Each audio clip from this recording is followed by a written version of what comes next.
Halo Sobat Muda, perkenalkan namaku Kristen Elizabeth Guru Sitohang. Biasanya teman-teman akrab memanggilku Elisa. Saat ini aku sedang menempuh pendidikan di salah satu perguruan tinggi Katolik di Semarang. Aku merupakan salah satu mahasiswa tingkat 4 di Sekolah Tinggi Pastoral Kateketik Santo Fransiskus Asisi Semarang.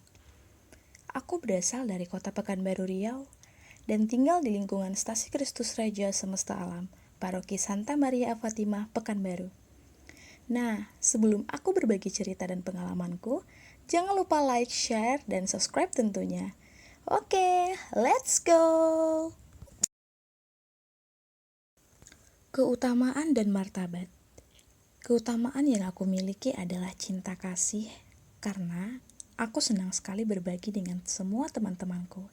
Dan aku juga merupakan seorang yang berani dalam segala hal.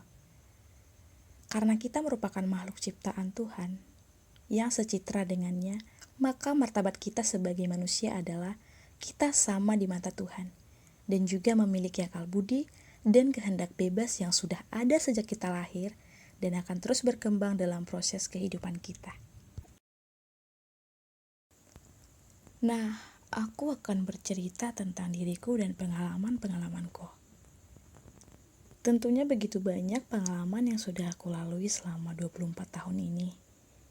Aku merupakan anak pertama dari 3 bersaudara. Di antara kami bertiga, aku terbilang berbeda dalam berperilaku. Ya tentunya karena aku memiliki sifat seperti laki-laki. Dengan sifat dan kebiasaanku yang seperti laki-laki, aku tentunya lebih akrab berteman dengan laki-laki daripada perempuan. Ya, mungkin terhitung jari bila dijumlah teman perempuan yang dekat denganku. Dalam berteman aku juga tidak terlalu memilih-milih dalam hubungan pertemanan. Karena di tempatku, khususnya, mayoritas beragama Muslim dan bersuku Melayu dan Minang. Sedangkan aku beragama Katolik dan bersuku Batak. Walaupun kami berbeda agama dan suku, mereka tidak pernah memandangku seperti orang asing. Begitu juga sebaliknya. Ya, misalnya seperti kebiasaan bersilaturahmi saat Natal dan Tahun Baru, mereka pasti akan datang berkunjung ke rumahku. Sebaliknya saat Raya Idul Fitri, aku juga datang bersilaturahmi ke rumah mereka. Semua temanku sampai saat ini mereka semua menjagaku dan selalu memberi nasihat-nasihat yang baik sampai aku melanjutkan pendidikanku di perguruan tinggi. Nah, aku juga punya cerita di beberapa tahun yang lalu. Karena aku mendengar beberapa temanku bermasalah dan berujung di dalam sel tahanan.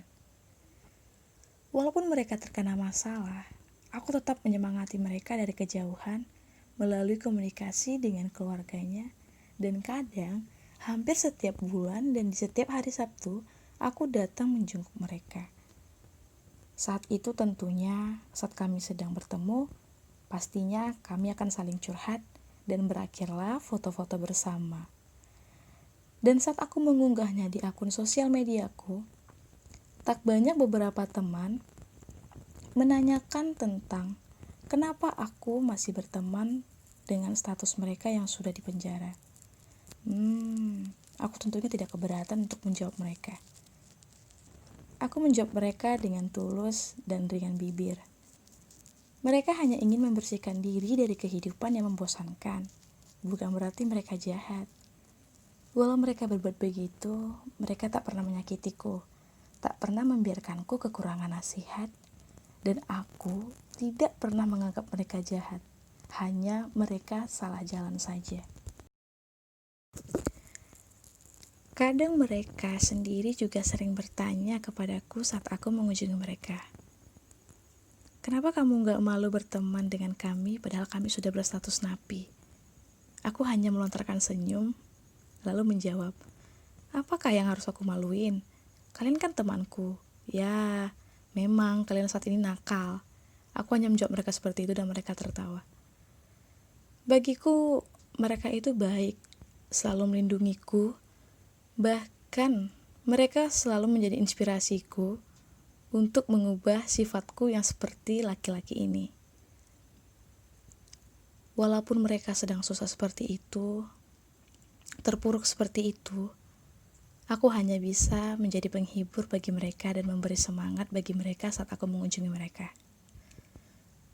Jadi bagiku, dalam hal yang disebut keterpurukan, bukan berarti harus meninggalkan mereka dan membiarkan mereka berlarut-larut sedih dalam keterpurukan. Walaupun mereka susah, tentunya aku sebagai teman akan datang menghibur dan juga memberi semangat serta nasihat tentunya untuk mereka. Sampai saat ini pun beberapa teman sudah bebas dan sudah menjalani kehidupan yang baik. Bahkan di antara teman-teman yang kemarin menjadi status napi sekarang sudah punya keluarga kecil. Bagiku mereka tetap temanku dan bukan seorang penjahat. Mereka hanya salah jalan saja. Dan mereka akan selalu menjadi temanku. Maka dari itu, walaupun kami berbeda suku, berbeda agama, walaupun mereka merasa terpuruk, dan aku tidak akan pernah menganggap mereka menjadi orang asing, dan aku tidak pernah memandang mereka sebagai orang jahat. Maka dari itu, yang namanya sebagai martabat tidak membeda-bedakan, karena kita secitra dengan Allah.